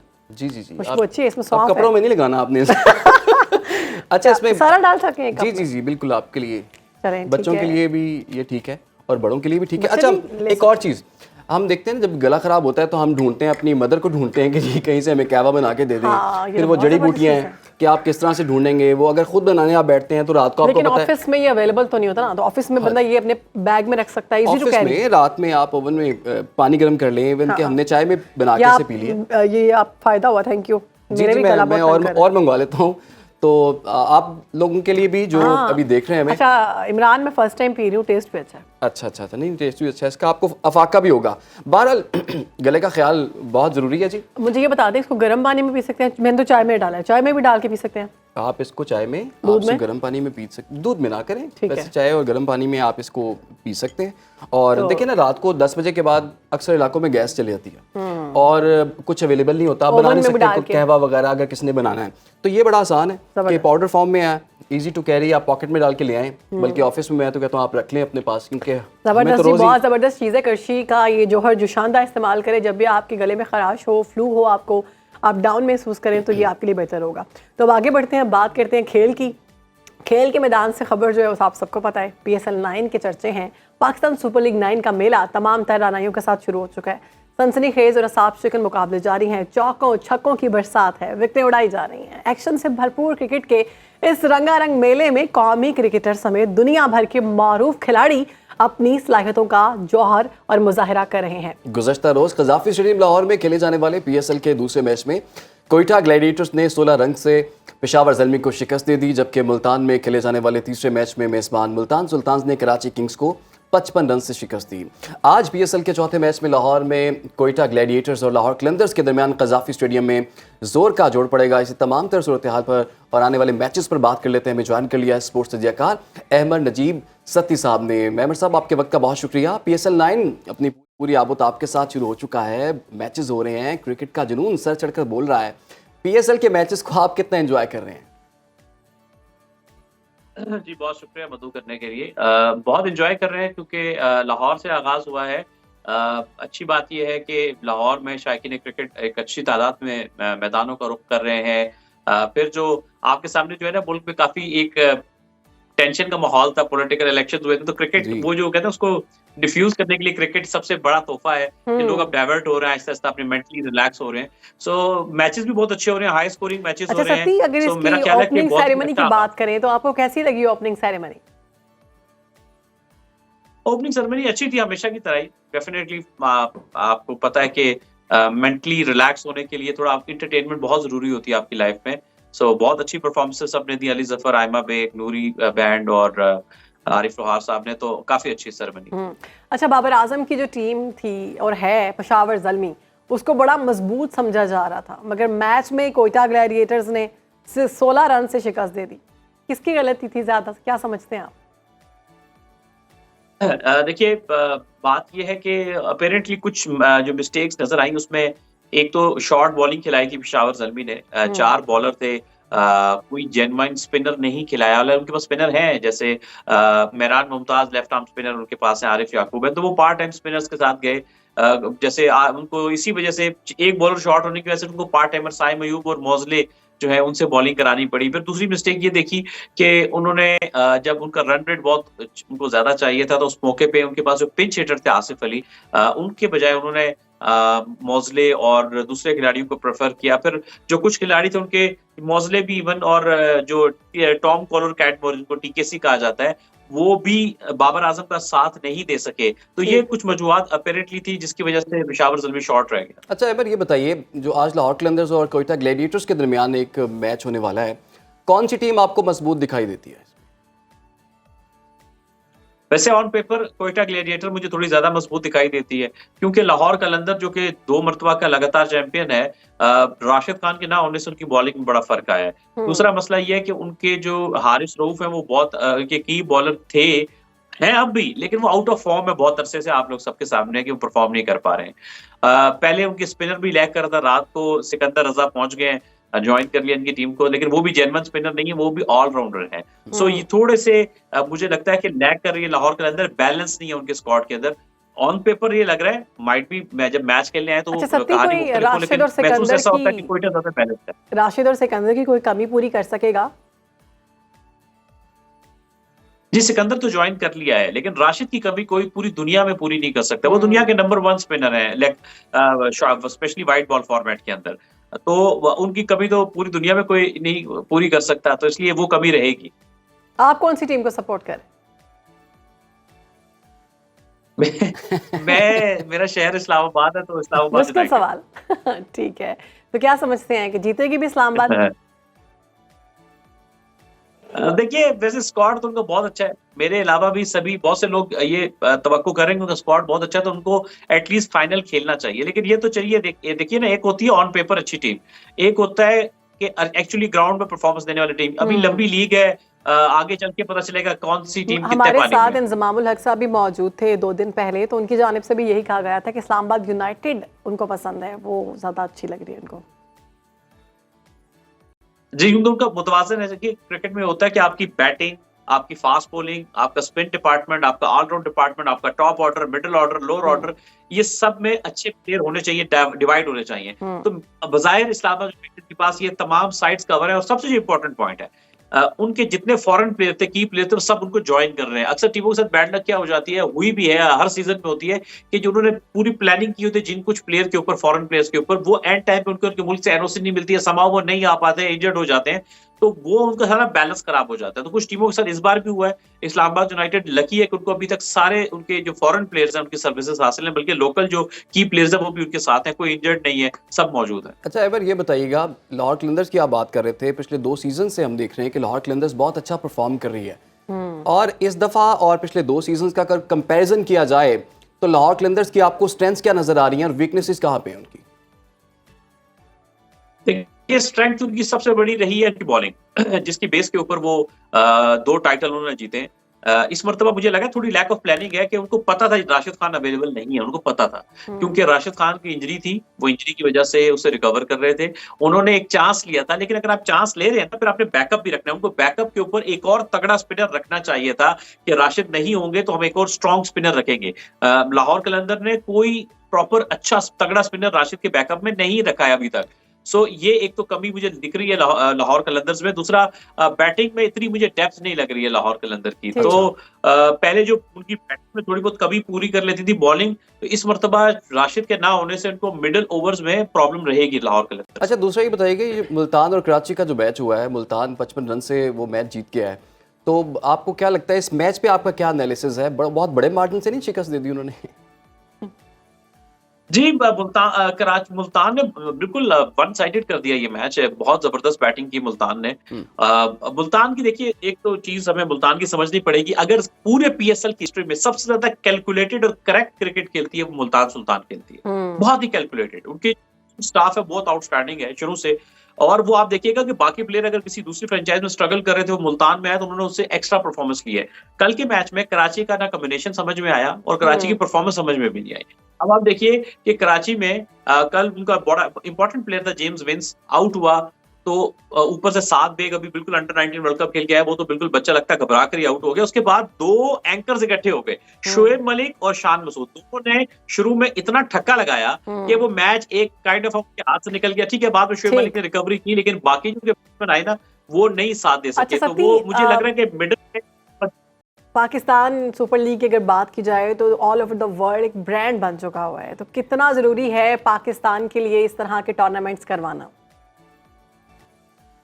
देखिए, ये एक पूरी दुनिया में एक तो पाकिस्तान की रिप्रेजेंटेशन है। स्पोर्ट्स आपकी कंट्री को रिप्रेजेंट करता है। कितने दुनिया के प्लेयर आपके मुल्क में आते हैं, आपका कल्चर देखते हैं, आपका एनवायरनमेंट देखते हैं, आपके मुल्क से चीजें देख के वो जाके बाकी लोगों को बता के अवेयर करते हैं कि नहीं यार, आप लोगों के बारे में, पाकिस्तान के बारे में गलत ख्याल है, ये बहुत अच्छा मुल्क है, वेलकमिंग लोग हैं। सो पूरी दुनिया में आपकी रिप्रेजेंटेशन होती है। फिर आपके अपने कंट्री में एक चीज है क्रिकेट, और स्पेशली के पूरे मुल्क को यूनाइट करती है। तो ये बहुत इंपॉर्टेंट है, स्पेशली पाकिस्तान के अपने लोगों के लिए और पाकिस्तान की इमेज को लेके बाकी।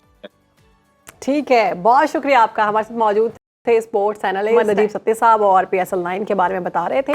तो अभी एक छोटी सी ब्रेक ले रहे हैं, आप हमारे साथ रहिए।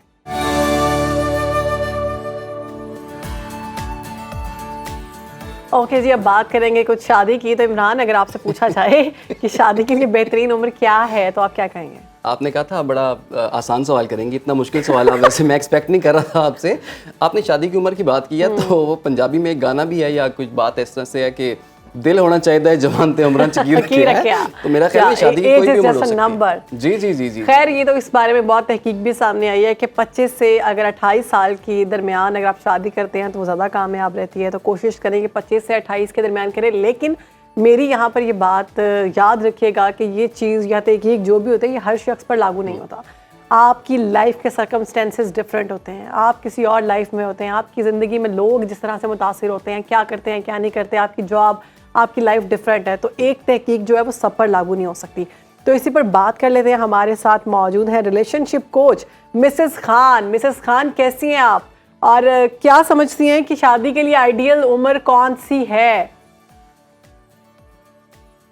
देखें, एक जब इंसान मैच्योर हो जाता है, लेकिन आफ्टर 18 जो अब आप देखें कि बच्चे मैच्योर हैं, वो अपना काम हैंडल कर सकते हैं, वो अपने आप को आगे बढ़ा सकते हैं, उनमें इतनी सलाहियत होती है कि वो चीज़ों को अच्छे बुरे को समझ सकें, और उनकी पढ़ाई भी साथ साथ हो रही हो। पढ़ाई देखें, तालीम बहुत ज़रूरी होती है जी। तो इनिशियल कम से कम BA तो किए हुए हो लड़की, BCom BA BBA किए हुए हो, तो वो 19-20 साल में कर लेती हैं बच्चियाँ। तो उस वक्त उनमें मैच्योरिटी लेवल ज़रा आ जाता है। लेकिन बाज़ बच्चियाँ 19-20 साल में भी बड़ी बचगाना हरकतें करती हैं, वो इमेच्योर होती हैं, वो इतना सोसाइटी को समझ नहीं पाती, वो इतना बोझ नहीं उठा सकती जैसे वो 22-23 साल की होकर, तब उनमें ज़्यादा अक्ल और शऊर आता है। लेकिन बाज़ बच्चियाँ ज़्यादा मैच्योर होती हैं, बड़ी समझदार होती हैं, हर चीज़ में कुछ बच्चियाँ तो 28 साल की उम्र में भी इमेच्योर होती हैं, तो क्या उनको शादी नहीं करनी चाहिए? नहीं, वो 28-30 साल उनका रवैया जिन्होंने चेंज नहीं होता, और थोड़ा सा there is something not mentally, but वो चीज़ों को एब्जॉर्ब देर से करती हैं, वो चीज़ों को देर से समझती हैं, वो चीज़ों में टाइम लगाती हैं, वो स्लो होती हैं, हर चीज़ में ही स्लो होती हैं। बाज़ लड़कियां बड़ी एक्टिव होती हैं, कुदरती उनमें एक सलाहियत ज़्यादा होती है। तो ज़्यादा कामयाब जिंदगी किनकी गुजरती है, एक्टिव वालों की या स्लो वालों की? कामयाब जाहिर है जो ज़्यादा एक्टिव हो, जो ज़्यादा समझदार हो, जो हर चीज़ को एब्जॉर्ब कर ले, हर चीज़ में अकोमोडेट कर ले अपने आप को, हर चीज़ को समझ सके, अच्छी बुराई में तमीज़ कर सके। और ये नहीं कि कहते हैं ना लल्लू किस्म की है वो, यानी उसमें कुछ इतना सेंस नहीं। बाज़ लोगों में सेंस ज़्यादा होता है। लड़कों में भी आए ना मिसेस खान, लड़कियों पे बाज़ लोग बहुत, लड़कियों को ही आप कह रही हैं, लड़के भी तो हाँ, लड़कों में भी ये चीज़ होता है, बिल्कुल same is the case with the boys, it goes with the boys also, कि बाज़ लड़के जो होते हैं बड़े इंटेलिजेंट होते हैं, हर चीज़ को समझ लेते हैं, घर आते ही सबके मूड्स देखकर सब कुछ सोच समझ लेते हैं, अगले की बातचीत को, बीवी की बातचीत को, क्या टॉन्ट कर रही है, किस तरह बिहेव कर रही है, किस तरह बात कर रही है, किस तरह लेकर चल रही है, वो एकदम अपनी बीवी की बात समझ जाते हैं कि अच्छा, आज इसका ये बताइएगा कि शादी के वक्त लड़के और लड़की के दरमियान जो उम्र का गैप है वो कितना होना चाहिए? Not necessary. देखें, इट डिपेंड्स। बाज़ दफ़ा तो क्लासमेट्स में, कॉलेज मेट्स में जो शुरू से पढ़ते आए हैं और या जो कॉलेजेस में आकर कुछ उनकी इंटिमेसी डेवलप हो गई है या उनको कोई लड़की पसंद आ गई है, तो दोनों अपने माँ बाप से बात करते हैं और आगे बात बढ़ा लेते हैं, तो वो भी अच्छा एक जेस्चर है। क्योंकि आप क्लासमेट्स भी होते हैं, आप इंसान को जान पहचान भी लेते हैं, उससे बात कर रहे होते हैं, उसका बिहेवियर ऑब्जर्व कर रहे होते हैं, तो उसके साथ इंटरेक्शन इतना होता है कि इंसान उसके साथ एडजस्ट हो चुका होता है। मतलब उसकी हरकतें, उसके तौर तरीके, उसकी बातें उसको समझ में आ रही होती हैं, एंड वाइस वर्सा लड़के को भी और लड़की को, दोनों को एक दूसरे से इंक्लिनेशन होती है और उनसे वो एडजस्ट एकोमोडेट कर चुके हैं। अब रहा बाद में माँ बाप के साथ। रिलेशनशिप कोच हैं आप, बहुत सारे कामयाब रिश्ते भी करवा चुकी हैं, तो ये बताएं कि जो डिमांड्स आती हैं जिससे सुनकर आपका भी मूड ऑफ हो जाता है कि ये कैसी डिमांड है, वो क्या होती है? क्या कोई 40 साल का लड़का है तो उसकी माँ कह रही है कि मुझे 19 साल की या 20 साल की प्यारी सी लड़की चाहिए, और रंगत पे भी बात होती है? हाँ, ये यहाँ पे जब लड़कों की बड़ी उम्र हो जाती है ना, जैसे 35 की, वो सोच रहे होते हैं उस बहन की हो जाए, उसकी हो जाए, उसकी हो जाए, बहनों से फारिग होकर। और वो बात भी किसी हद तक सही होती है कि बहनों से फारिग होकर कि फिर मैं करूँगा शादी। उनकी फिर हो जाती 35-36 उम्र। अब अम्माओं के दिमाग में वही होता है कि मैं 23-24 साल की लड़की ले जाऊँ। 23-24 साल के लड़कियों में रिश्ता डालती हैं तो वो लड़की वाले जो होते हैं उसको रिजेक्ट करते रहते हैं, क्योंकि आजकल बहुत ज़्यादा एज फैक्टर में नहीं होती है। हमारे ज़माने में तो 10-12 साल का भी एज फैक्टर चल जाता था। देखते थे बच्चा जो है, लड़का जो है, वो अब इस्टेब्लिश हो गया हुआ है, उसके पास हर चीज़ है, वो लड़की को अच्छी तरह लेकर चलेगा, वो लड़की को संभाल लेगा। लेकिन मिसेस खान ये बताइएगा, जो लड़की वाले हैं उनकी तरफ से भी तो एक डिमांड्स आती होंगी ना कि लड़का इतना पढ़ा लिखा हो, फाइनेंशियली इतना स्टेबल हो और उसका अपना घर हो। वो किस किस्म की डिमांड्स आती हैं और वहाँ पर किस मामले पे जाके बात फिर रुक जाती है? बहुत बहुत बहुत बहुत। अब देखें ना, इनिशियली हर बच्चे के पास इंडिपेंडेंट घर नहीं हो सकता। ज़रूरी नहीं है कि उसके पास इंडिपेंडेंट, वो शेयर कर रहा है, घर की गाड़ियाँ हैं, एक या दो, या बाइक है, एक आध बाइक है, एक आध गाड़ी है, इस तरह आपस में शेयर कर लेते हैं। भाई ऑफिस के बाद चलो दूसरा भाई ले लेगा। अब वो ज़रा अपना, अब ये नहीं है कि हर ट्रांसपोर्ट जो है हर बंदे के लिए घर में अकेले अकेले सबकी हो, ये नहीं होता। You have to share. आपको शेयरिंग में रहना पड़ता है। शुरू में आप घर भी शेयर कर रहे होते हैं, आप अपनी ट्रांसपोर्ट भी शेयर कर रहे होते हैं, बहुत से एक ही किचन शेयर कर रहे होते हैं। मिसेस खान, आजकल तो बड़ा मसला आ गया है। आजकल जो न्यू जनरेशन है वो कहती है कि हमें स्पेस चाहिए, हमें अलग घर चाहिए, हमें अलग सारा माहौल चाहिए। नहीं नहीं, ये कभी भी नहीं हो सकता। ये लड़कियों को आप समझाएं, पढ़ाएं, बताएं किसी भी तरीके से कि डे 1 से कभी भी अलग नई चीज मिल सकती। You have to go and share, you have to make your space. आपको स्पेस खुद बनानी पड़ती है, स्पेस मिलती नहीं है। एक कमरा तो मिल जाएगा आपको, उसी ड्राइंग रूम में सब आएंगे, सबके मेहमान आएंगे, इतना आपको। आपके घर में क्या अलग अलग ड्राइंग रूम होते थे? अलग गाड़ी चाहिए, अलग घर चाहिए, अलग। आपके पास अलग गाड़ी होती थी? आपकी अम्मा के घर में अलग गाड़ी अगर आपको दी हुई थी तो आप अम्मा से कहें कि वही गाड़ी मुझे भी साथ दे दें। अगर इतनी डिमांड्स हैं तो माँ बाप को वो डिमांड्स पूरी करके भी भेजना चाहिए लड़कियों को। समझ में आई? ये बताइएगा, अभी हम अगर से आप स्पेस चाहती हैं तो उनको अपार्टमेंट दे दें। भाई पहले तो आपको सबके साथ रहना लेकिन पड़ता मिसेस खान, आपकी सास के तौर तरीके हमें तो देखें डिमांड बहुत ज्यादा है, लेकिन जॉब इस तरह से नहीं है मिसेस खान। तो फिर कैसे डिमांड्स पूरी की जा सकती हैं? देखें, नहीं, डिमांड्स तो पूरी इंसान की सारी जिंदगी नहीं हो सकती। लेकिन डिमांड्स तो इतनी कर दी हैं हमने अपने पैर चादरों से बाहर निकाल लिए हैं। जब तो ये लड़ाई झगड़े और डिवोर्स रेट क्यों बढ़ रहा है? What is space? क्या स्पेस चाहिए आपको? कमरा नहीं मिला हुआ, आपके बच्चे होंगे एक और कमरा मिल जाएगा, फिर ज्यादा कुछ सबके बच्चे होंगे तो आप लोग जाहिर है एक 10-12 साल में अपना अपार्टमेंट या अपने घर में शिफ्ट हो जाएंगी या अपना किराए पर ले लेगी। तो ये चीज़ें जो होती हैं ये डेवलप हो रही होती है साइड बाय साइड, टाइम के साथ साथ आपको हर चीज़ स्पेस भी मिल जाती है, आपको सब कुछ मिल जाता है। आप हबड़ दबड़ इतना क्यों मचाया हुआ होता है? स्पेस स्पेस स्पेस, क्या स्पेस? हम जब गए थे शादी करके, हमें क्या स्पेस नहीं मिली थी? जब बच्चे हुए हमें स्पेस नहीं मिली थी? This is all nonsense. देखें, आपको आप जिंदगी में तरक्की करते हैं, जिस तरह आप जिंदगी में तरक्की करते हैं वैसे आपकी खुशहाली आती है, वैसे ही आपको स्पेस मिल रही होती है, वैसे ही आपका फ्रिज भी अलग हो रहा होता है, वैसे आपके कमरे में भी फ्रिज होता है, वैसे आपके पास एक घर का बहुत भी बहुत फ्रिज शुक्रिया, होता है। बहुत बहुत शुक्रिया। खान ने बड़े से बड़ी जबरदस्त टिप्स दी हैं कि स्पेस की जो बात करते हैं, स्पेस आपने खुद बनानी है। दूसरी बात ये कि वक्त के साथ साथ चीजें तब्दील होती हैं, तो घर से सारा कुछ लेकर आए। और दूसरा ये मैं इसमें ऐड करना चाहूंगी कि आप हस्बैंड वाइफ जो हैं अगर मिलकर काम करें तो सारी ख्वाहिशात और सारी डिमांड्स पूरी हो सकती हैं, बजाय ये कि आप सारा कुछ अपने मर्द पर डाल दें। It's not good. एक छोटे से ब्रेक के बाद हाजिर होते हैं।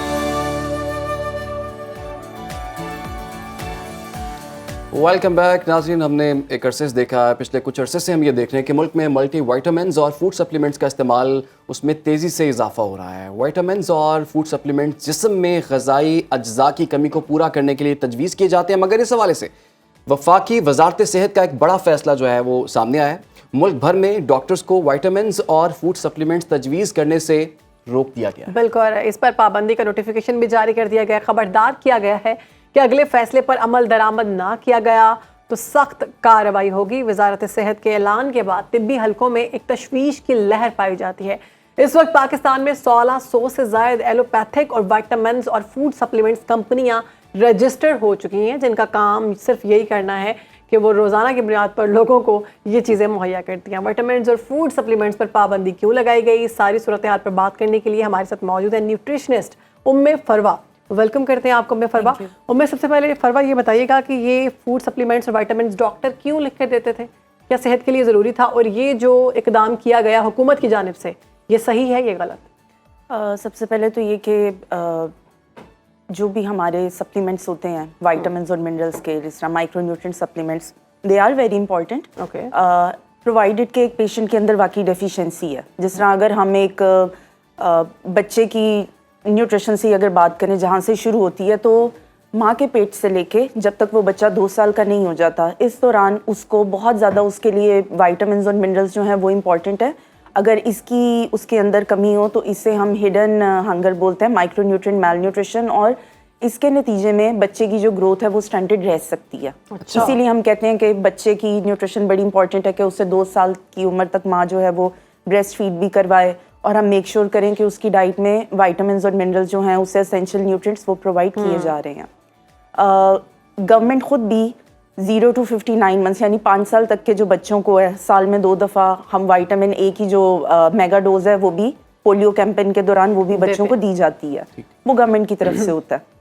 ये जो गवर्नमेंट ने स्टेप लिया है कि विटामिन्स और मिनरल्स जो है इसको प्रिस्क्राइब करना या फूड सप्लीमेंट को, it's a good initiative. Reason being, पहले ड्रग अब्यूज़ बहुत कॉमन था और अब सप्लीमेंटल अब्यूज़ जो है it is becoming very common. जिस तरह बहुत से लोग हम जाते हैं, जाके किसी को हल्की सी भी थकावट हो रही है तो लोग जाकर सप्लीमेंट्स को स्टार्ट कर देते हैं प्रॉपर डायग्नोसिस के बगैर। और उसमें अगर आप नोटिफिकेशन को पढ़ें तो उसमें लिखा है कि तब तक ना प्रिस्क्राइब करें until medically justified, which means कि जब तक प्रॉपर डायग्नोसिस नहीं है आपको प्रिस्क्राइब नहीं करने चाहिए। खराबी का बायस बन, सॉरी, फूड सप्लीमेंट्स जो हैं ये सेहत की खराबी का बायस बन सकता है, क्योंकि विटामिन्स और मिनरल्स की भी टॉक्सिसिटी हो सकती है। जिस तरह आयरन है, बहुत कॉमनली लोग आयरन जो है वो लेते हैं, जाके आयरन का सप्लीमेंट लेते हैं, बिल्कुल लगवाते हैं। और उसमें हो क्या रहा होता है कि जब आपकी बॉडी में आपके एक सर्टेन रिक्वायरमेंट से आप अगर ज़्यादा आयरन लेते चले जा रहे हैं तो इवेंचुअली क्या होगा, आपके वो आयरन हमारा इस तरह का मिनरल है जो कि लिवर में स्टोर होता है और वो लिवर को डैमेज कर सकता है। इसी तरह विटामिन ए, डी, ई के, ये भी फैट सोलेबल विटामिन्स हैं, ये भी हमारे लिवर में स्टोर होते हैं। अगर किसी की भी हमने ओवरडोज कर लिया है, ओवरडोज ये नहीं कि बस एक दफ़ा कर ली, बट ये कि अगर उसके लेवल्स जो हैं बॉडी में एक सर्टेन लिमिट से ज़्यादा हो जाएं तो फिर वो ऑर्गन डैमेज कर सकता है। अच्छा, ये जो एक कॉन्सेप्ट है कि जो खाना हम खाते हैं कि उसमें ग़िज़ाइयत इतनी होती नहीं है, तो उस कमी को पूरा करने के लिए फूड सप्लीमेंट्स और विटामिन्स जो हैं वो बड़े ज़रूरी हैं, और लोग कहते हैं कि ये तो हर एक नौजवान बंदे को भी लेने चाहिए। मुझे भी कुछ लोग कहते हैं कि यार आप क्यों नहीं लेते। ठीक है, तो ये बताएं ये किन बेसिस पर ये डिसीजन किया जाता है, और क्या ये सेल्फ मेडिकेशन भी की जा सकती है? खुद से ही फार्मेसी पे कुछ लोग जाके कहते हैं कि वो भी दे दें, वो भी दे दें, वो भी दे दें। बहुत कॉमन है, लोग जाके कहते हैं। और एक और जैसे मुझे सूट किया तो मैं कहूँगी इमरान ये खाओ, ये बड़ा बेस्ट सप्लीमेंट है। किसी को भी हेयर फॉल होगा तो वो जाके बायोटिन का सप्लीमेंट ले लेगा, विटामिन B5 का ले लेगा। और कई दफ़ा ऐसे होता है कि जब आप एक बैलेंस्ड कोई फार्मूला एक proper certified health care professional के मशवरे से नहीं ले रहे तो आपने नोट किया होगा your skin start breaking out, आपको एक्नी भी हो जाती है। एग्जैक्टली। और सप्लीमेंट्स का यही है कि जब हम इस पर रिलाई करना अगर शुरू कर दें ये सोच कर के जी हमने तो अपनी न्यूट्रिशन इससे लेनी है, ये उसका वे आउट नहीं है। आपको अपनी डाइट को ओवरऑल हेल्दी करना है और कभी भी जो हमारे नेचुरल सोर्सेज हैं ये उसका सब्सटीट्यूट उस तरह से नहीं हो सकता कि आप ये समझे कि मैं डेली अपनी रूटीन में अपनी डाइट को मैं हेल्दी ना करूं। जिस तरह सप्लीमेंट्स का जो मैं समझती हूँ अब्यूज़ सबसे ज़्यादा कॉमन तब हुआ था जो लोगों ने कीटोजेनिक डाइट को फॉलो करना शुरू किया था, क्योंकि आप एसेंशियल जो हमारे बहुत इंपॉर्टेंट फूड ग्रुप्स हैं, सब्जियां आपने निकाल दी, आपने बिल्कुल जो है वो उसमें कार्ब्स को भी निकाल दिया जी, हमने रोटी चावल भी नहीं खाने, हमने सारे फ्रूट्स भी नहीं इस्तेमाल करने। तो जब आप खुद वाइटामिन और मिनरल्स को नेचुरल सोर्सेज को अपनी डाइट से एक्सक्लूड करके आप आर्टिफिशियल सोर्सेज को अपनी डाइट में ऐड कर रहे हैं, इंटरमिटेंट डाइट में भी ऐसे ही है, 18-18 घंटे कुछ ना खाएं और अगर खाएं तो बिल्कुल आपने कार्ब फ्री फूड खाना है। इंटरमिटेंट फास्टिंग में ये बिल्कुल भी नहीं है कि आपने बिल्कुल उसमें कार्ब्स जो हैं वो नहीं लेने।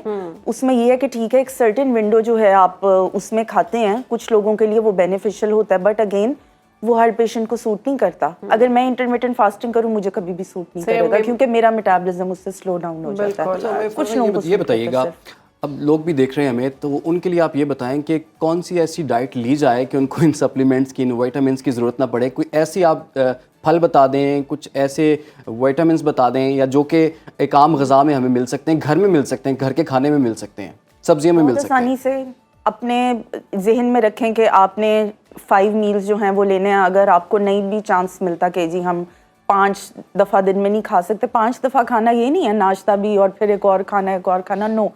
ब्रेकफास्ट जो है इंपॉर्टेंट मील है, आपने लेना ही लेना है। उसके अंदर एक अच्छा प्रोटीन का सोर्स लें, एग ले लें, कबाब ले लें, अगर एग नहीं खाना चाहते दूध का इस्तेमाल करें, ठीक है, प्रोटीन का सोर्स है, उसके अंदर भी एसेंशियल न्यूट्रिएंट्स हैं। अगर आप उसमें चाय कॉफ़ी पी के समझते हैं कि हमने दूध की ग़िज़ाइयत हमें मिल गई, तो इस तरह नहीं होता। चाय कॉफ़ी वैसे आप अपने प्लेजर के लिए ले सकते हैं, लेकिन ग़िज़ाइयत के लिए दूध या दही का इस्तेमाल करें ब्रेकफास्ट में, प्लेन दूध बिल्कुल।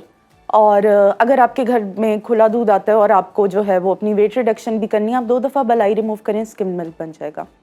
आपका लंच और डिनर, इसके अंदर मेक श्योर करें कि आपने 1 कप सैलड ज़रूर खाना है। सैलड कोई फैंसी सैलड नहीं आपको चाहिए, जो भी सीज़न में सब्ज़ी है, गाजर, मूली, खीरा जो आपको मिले आप वो खा लें। और जो हमारे इन बिटवीन मील्स फ्रूट जो है उसको एज अ स्नैक आप इस्तेमाल करें। नट्स अफोर्ड करते हैं तो नट्स साथ में जो है वो भी ले लीजिए। जब आपकी डाइट में आप ये मेक श्योर करेंगे कि एक टाइम का जो आपका खाना है आप उसमें कोई प्रोटीन का सोर्स ले रहे हैं और दूसरे टाइम में आप दाल या सब्जी इस्तेमाल कर रहे हैं, तो वो खुद ही एक बैलेंस डाइट बन जाएगी। और आपको लोगों के ज़हन में ये चीज़ आ जाती है ना, इतने काम जो आपने इतनी चीज़ें बता दी हैं, वो इतनी चीज़ें कहाँ से लेकर आए, कहाँ से अरेंज करें, कौन पकाए, कौन बनाए, ठीक है, वो एक गोली खाते हैं और उसके बाद वो कहते हैं ठीक है जी कमी पूरी हो गई। देखें, एक मुट्ठी या 10 बादाम ले लें। और ये जो हमारे फूड है, क्या ज़रूरी नहीं है आपको डेली जो है वो जी, अब बहुत से लोग हैं वो कहेंगे अच्छा फ्रूट खाना है, हम कीवी भी खाएंगे, हमें एवोकाडो भी खाना है। नो, आपको सीजन में सीजनल फ्रूट केले मिल रहे हैं, आपको वो इतने महंगे नहीं है, आप वो ले लें, ठीक है। मैं ग्रोसरी खुद करती हूँ, आजकल 160 के डजन मिल जाते हैं। तो आपको जो भी सीजनल जो हमारे फ्रूट्स होते हैं वो हमें सस्ते मिलते हैं। वो लोग जो वर्कआउट करते हैं उनको तो बाकायदा तौर पर ट्रेनर्स कहते हैं जी आप ये वाले विटामिन्स खाएं और ये वाले आपने सप्लीमेंट खाने हैं, वरना आपका ये तो सबसे ज्यादा कॉमन है। और वो उसके अंदर उन्हें जो है वो प्री वर्कआउट और पोस्ट वर्कआउट जो है वो भी सप्लीमेंट दे रहे होते हैं। एक्सपेंसिव होते हैं वो सारी चीजें, एक्सपेंसिव होते हैं। प्री वर्कआउट क्या है कि हमें एक कोई ऐसा स्नैक लेना है जो कि हमें वर्कआउट के दौरान एनर्जी दे, so we can perform better. Yes, अगर आप प्री वर्कआउट में आधा कप दही और एक केला भी खाकर जाएंगे तो it is a very good pre workout snack. उसके साथ भी आपकी बहुत अच्छी जो है वो अच्छे तरीके से आप एफिशिएंटली अपना वर्कआउट परफॉर्म कर सकते हैं। बहुत ज़्यादा जो सप्लीमेंट्स का अब्यूज़ है उसके पीछे एक रीज़न ये भी है कि वो लोग इसको प्रिस्क्राइब कर रहे हैं जिनकी पीछे कोई स्ट्रॉन्ग जो है वो साइंटिफिक बैकिंग नहीं है, जिस तरह कोई प्रॉपर डिग्री होल्डर नहीं है। लोग अपने डॉक्टर के या न्यूट्रिशनिस्ट के इवन क्रेडेंशियल्स भी चेक नहीं करते। और ज़्यादातर लोग क्या कर रहे हैं कि वो सोशल मीडिया इन्फ्लुएंसर्स को फॉलो करके तो ये सब कर रहे हैं, वो ये देखते हैं इनके फॉलोअर्स कितने हैं, उन्हें ये नहीं पता कि ऑन ग्राउंड इस बंदे ने कितने पेशेंट्स रूटीन में देखे होंगे, इसका कितना वर्क एक्सपीरियंस है, इसके क्या क्रेडेंशियल्स हैं, क्या ये वाकई इतना काबिल है कि ये जो मुझे मशवरा दे रहा है मुझे इस पे अमल करना चाहिए। बिल्कुल। कभी भी आपको अगर कोई भी सप्लीमेंट स्टार्ट करना है, आपका अगर प्रॉपर आपने अपना मेडिकल डायग्नोसिस नहीं कराया, आपके क्लिनिकल साइंस एंड सिम्टम्स अगर उस तरह के सारे प्रेजेंट नहीं हैं, आपका ब्लड टेस्ट नहीं हुआ, आपको वो सप्लीमेंट नहीं स्टार्ट अगर हम करना। वेस्ट की बात करें तो वहाँ पर ऐसे ही होता है, बाकायदा आपका मेडिकल डायग्नोसिस सिस्टम होता है, उसमें पूरी रिपोर्ट्स आती हैं, उसके बाद आपको बताया जाता है कि आपने क्या करना है क्या नहीं करना। बिल्कुल इसी तरह। और अगर लोग इसमें ये समझते हैं कि नहीं हम एक न्यूट्रिशनिस्ट पे जाएंगे 2-3 हज़ार हमें फ़ीस देनी पड़ेगी, इस तरह नहीं है। देखिए आपको इवन गवर्नमेंट हॉस्पिटल्स में भी ये फैसिलिटी अवेलेबल है, वहाँ पे भी न्यूट्रिशनिस्ट ओपीडी करती हैं। सब डॉक्टर्स आपको प्राइवेट प्रैक्टिस में ये कहीं पे भी नहीं लिखा कि आपने किसी को प्राइवेटली जाके कंसल्ट करना है। गवर्नमेंट बहुत बड़ी हॉस्पिटल्स बात में है भी जबकि आप खुद इस डॉक्टर्स शौबे से हैं। वाबस्ता हैं। बिल्कुल, क्योंकि मैंने भी गवर्नमेंट सेटअप में काम किया हुआ है, मैंने गवर्नमेंट प्रोजेक्ट्स में भी काम किया है, हाउस जॉब। और बहुत से हमारे ये जो गवर्नमेंट का अपना एक न्यूट्रिशन का जो है प्रोग्राम वो भी चल रहा है, INMNCHN न्यूट्रिशन प्रोग्राम, जो कि पाकिस्तान के सब प्रोविंसेस में प्रेजेंट है।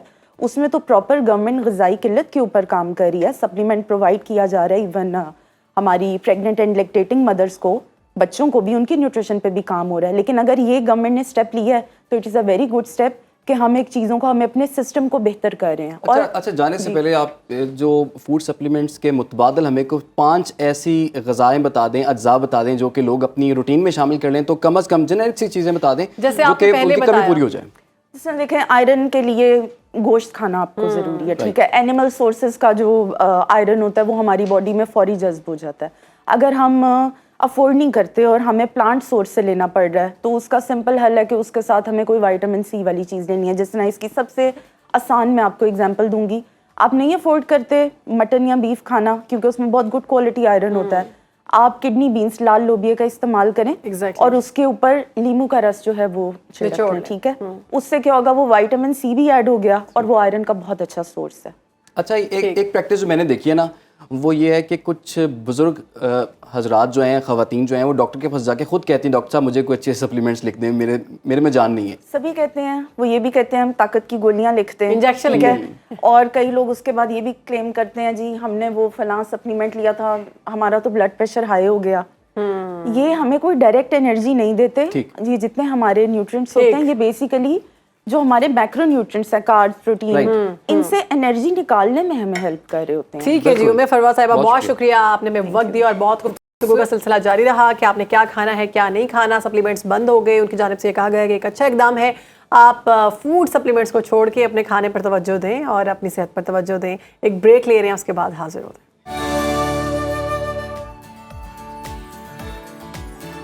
Welcome back. और अब बढ़ते हैं अपने उस सेगमेंट की जानिब जो हम सबका बहुत फेवरेट है, सुनो हमारी जान है पाकिस्तान। आज हम सैर करवाएंगे आपको औलिया कराम और मोहब्बत की धरती झंग की, जहाँ पर दरियाए चनाब और झेलम के संगम तरीमो बैराज की सैर है। ये तो झंग से 25 किलोमीटर की मसाफत पर तहसील 18 हज़ारी में वाक़या है ये मकाम।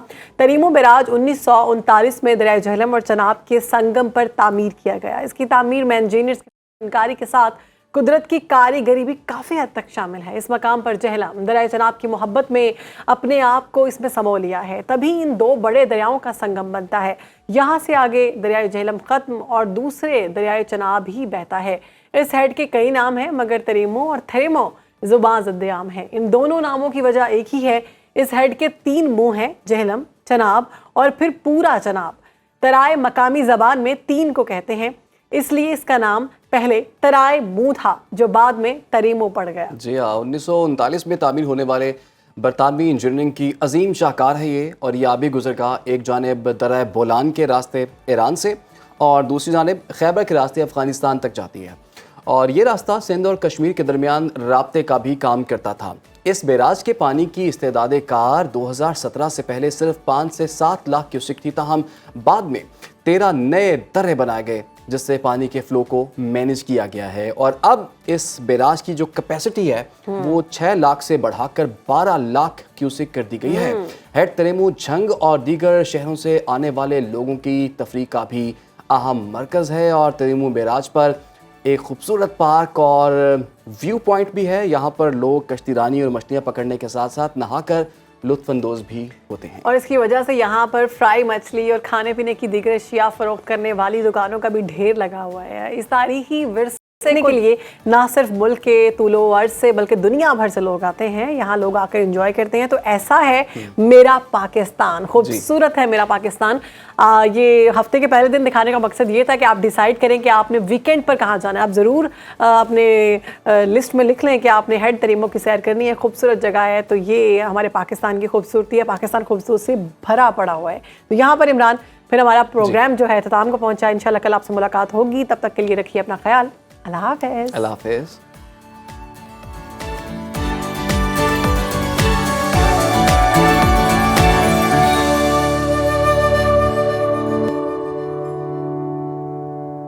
हम पुरज़्म हैं आपको आगाह करने के लिए। अगर आप दुनिया भर से हासिल होने वाली इत्तलात, मालूमात और ख़बरें जानना चाहते हैं तो अभी सुनो न्यूज़ का YouTube चैनल सब्सक्राइब करें और बेल आइकन पर क्लिक करें।